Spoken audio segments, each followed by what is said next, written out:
সোনামণিটা আমার, এবার একটু শান্তভাবে দাঁড়াও, আমরা এখন পিকনিকে চলে যাব। আজকে আমার মা নেই বলে আমাকে কেউ সাজাই দিচ্ছে না।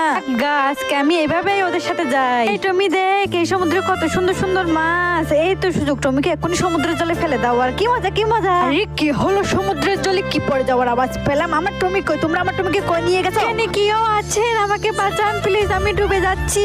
এই তো ছোট বাচ্চাটা জলে ডুবে যাচ্ছে। যাই যাই, তুমি আসো আমার পিঠে, চলে তোমাকে ডাঙ্গা নিয়ে যাই। মামা, কুমির মামা, আমার খুব খিদে লাগছে, আমাকে কিছু এনে দাও না প্লিজ। হ্যাঁ দাঁড়া বাবু, তোমার জন্য এই যে সুরমা মাছ নিয়ে এলাম, চলো একসাথে এগুলো ফ্রাই করে তুমি আর আমি একসাথে বসে বসে খাই। মামা কুমির মামা, খিদের পেটে মাছটা খেতে যেন অমৃত লেগছে আমার। মামা কুমির মামা, আমার না ওদের মতো স্কুলে পড়ার খুব শখ, তুমি আমাকে কোনো ব্যবস্থা করে দিতে পারবে?